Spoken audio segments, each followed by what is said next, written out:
Greetings and welcome to FactionMasters Season 7, Game 6. This game will feature MeddlingMoon playing the Polar Dwarves and Jexik playing the Wayfarers. Jexik is with me for the recording. Welcome. Hello, hello. And this is a matchup that some would think could be challenging for the Wayfarers, what with all the extra gates and structures and things getting in the way. Let me ask you this to start off. Do you ever play economic Wayfarers, either by choice or by necessity, or is it just Do I? just I mean, sometimes I played a game with Massimo in the live league where I think it went like 40 rounds. I mean, oh, wow. I played both my Seek the Horizons, and I ended up losing that. So it made me think that economic Wayfarers is possible, but maybe not optimal. But I also think that, like you said, they can just throw up a lot of structures in the way, which makes it hard to like finish the job. You might get some damage on Svara and then find yourself stuck and surrounded by structures and then kind of in trouble. So I think going into it, I thought I'm going to try to play a reasonably long game and use dancers to kind of control the space a bit. And I was a little worried about the matchup. I was 1-4 in my last 1,000 games in this matchup. But I talked briefly to Bookish, and he said he thought the matchup was pretty good. He said just do weird stuff. Oh. And I think he meant just like in terms of controlling. Yeah. Like, you know, like get weird with it was his like brief explanation, but I don't know what exactly that meant. But he said he said dancers were good, and I was like, okay, I'll keep that in mind. All right. So you've got two champions in your opening hand. Which one do you keep, Tess or Boldo, or neither? We'll see, right? We'll see. Okay, I can wait to find out. I was just wondering, like when I look at this, I think, I probably can't afford to play them both. That's probably true. But I think that Tess is good for a longer game, and Boldo is good if like a good opportunity arises for him to be used. Yeah. So. Yeah, I think Tess is really crucial for economic Wayfarers. At least the first time someone beat me with economic Wayfarers, I didn't even know it was possible. But the Tess was heavily featured in that one, long time ago now.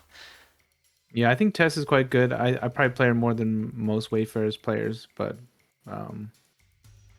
yeah, it's an interesting hand. And also like having all those commons. It's like you ideally want like a gate or a waypoint in your first hand. Yeah, but yeah. Okay, well let's get it started.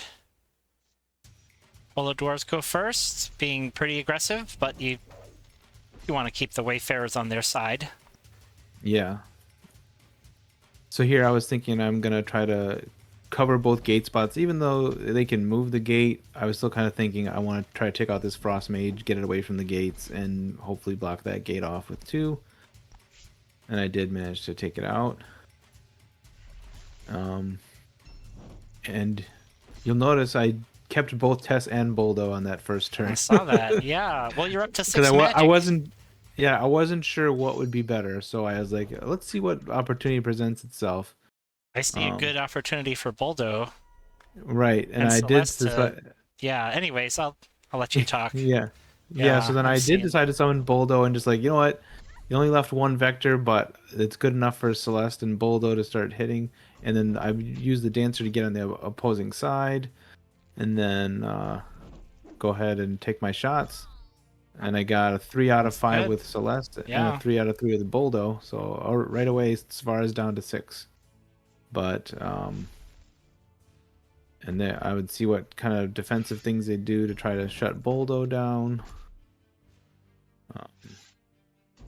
Getting pretty good damage on Boldo, but as we'll see, Svara I think goes 1 out of 3 here. Yeah. So Boldo's left with 2 health. Yeah. And I play the coordinate. End up playing the coordinate here, even though I'm not going to get any extra dice with coordinate, but it would get the adventurer to reach. Was my thought. Okay. So you mean that you won't get the adjacency bonus? I won't get the adjacency Okay. bonuses, but I will. When But you I said I will won't get get. extra dice, I'm like, I see some extra dice coming in here. No, I mean So like yeah, extra dice from the adjacency, because right. like normally you want to play coordinate when you can get like a Yeah. rogue or something next to something in like yeah. But no, All I'm right. getting 3 extra dice from the adventurer there by giving it the reach to get there. Yeah. Okay. And offhand, do you know what is the probability of getting 6 swords out of 6?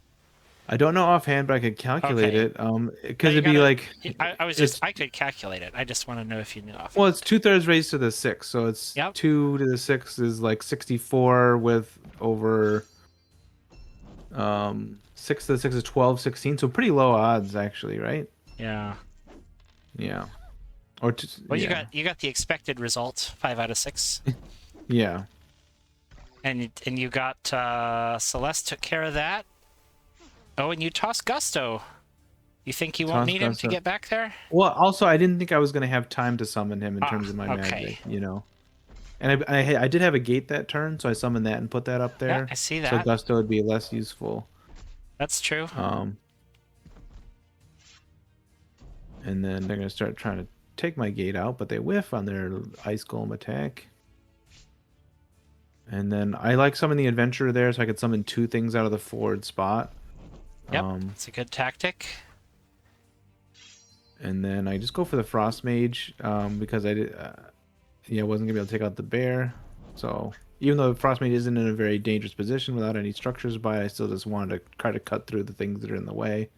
Yeah. Um, Got more gates coming and ways to repair the ones you've damaged. Let's see if you can get that last point of damage somehow. Oh, gets a horizon. That's nice. Keep the ammo yeah, coming. I gotta seek the. Yeah, Seek so the my horizon. my Oh. default Seek the Horizon is Rogue, Adventurer, and Voyager, especially if I'm playing more aggressively. But here's where what I was talking about, where you couldn't kind of get caught out and start taking damage and sort of stuck. But yeah, so they take out the Rogue, but crucially that Adventurer still has a boost on it. Um, I'm trying to think in what way that would be crucial. you'll see. Okay, okay, I'm looking forward to seeing this trick. So I play another Seek the Horizon and a Coordinate. Yeah. You gotta try to get the adventurer. So I'm getting 7 dice on the bear with the Coordinate. Open it to Celeste. Yes, yes, I gotcha. Yeah. So then I I'm hadn't gonna. thought of that, and then Celeste shoots through.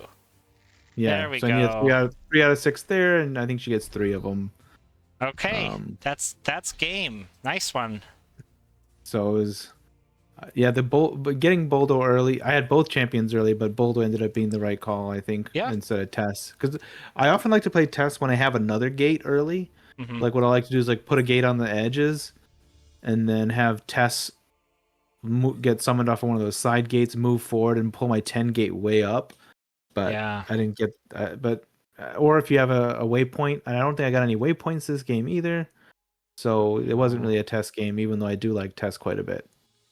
Looks like we can't look at the waypoints because we didn't even know where in the draw pile they were. So yeah. But this was nice. I was trying to think like, okay, you could destroy the parapet and then go for I wasn't thinking the destroy the bear and then Celeste shoots through. That worked out out very well. It's very hard to hide from the Wayfarers when you've got a summoner with 1 health. Extremely. Yeah, when you're down difficult. to 1, it's tough. And like I said, it was kind of set up by Boldo surviving for a while, and Yeah. because he got 6 damage on her himself, and that was a good chunk of it. So Well, Boldo was let's see, he wasn't bumped by the ice ram. yeah, I think MeddlingMoon killed the dancer. Yeah. He killed MeddlingMoon used the ice ram to kill the dancer. Right. I think, and do some damage to Boldo maybe, but yeah. But even still, even if they did the 1 damage to Boldo, I think they would have been 1 shy on the damage to take Boldo out. So yeah, it would have had to have been max hits here to get it done. Which the odds are against it, but certainly worth a try. I mean, 8 life. He lasts a long time. He's so hard to get rid of once he's infiltrated your lines. But the nice thing about that is he ended up like being a good distraction to keep Celeste at good health for Yeah. a while. So yeah. Yeah. Well, congratulations on your win. Thank you. Any Yes, it wasn't. yeah, I was gonna say any closing thoughts? Um, I don't know. I think I just lucked out in having my champs early and the dice that backed it up, and I know Meddling Moon beat me earlier in the last season when I looked at my games. So obviously, another strong Polar Dwarves player. I think I don't know the results yet, but I don't even know if they finished. But he's playing against Orange Lazarus's Swamp Orcs with his vanguards too. So Stay tuned I for was that looking. one. Coming soon to Yeah. Faction Masters. Not sure when, but soon. Sometime. Sometime. By the time you're watching this video, though, it might already be available. I'm not sure what the game number is. Yeah, Meddling Moon is not out of the tournament. So, yeah, great game. Thanks for playing, and we look forward to seeing you in the next round. Thank you. And thanks to all of our viewers. We will see you next time for more Faction Masters.